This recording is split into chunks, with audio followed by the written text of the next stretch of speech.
Шо мома ќе беше бе това? Една куќа да не може да стаса цел ден.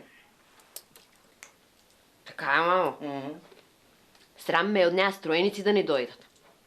На каква чорбаджиска куќа ќе ме дадеш, камара тука не ја биве да ни убеле образа. Маро Керко, Џандаро Стојаншо останал богаташ и дај па се кај. Се трите приказни кои ги екранизираше Сдруженијето за култура и уметност Сцена во копродукција со ТВ канал ВИС.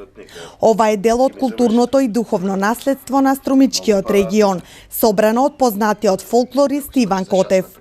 Приказните се снимаа во текот на ноември, а во нив играат познатите актери од Струмичкиот театар Антон Панов. Значи, станува збор за, стрикно за приказни кои што се пренесувале и се говореле од колено на колено само во Струмичкиот регион. И затоа и приказните се снимаат на Струмички говор. Во овој момент сакам исто да се заблагодарам и на Народниот театар во Струмица, кој што ни е од голема помош, поточно околу костимите, и од глумците кои што се вработени во театарот.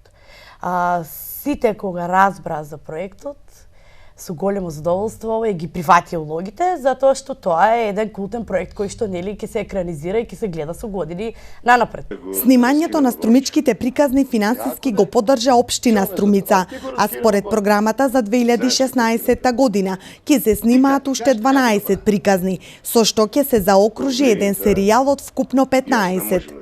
Режијата е на Катерина Бенинова, а сценарието го работеа Иван Котев и Сузана Мицева.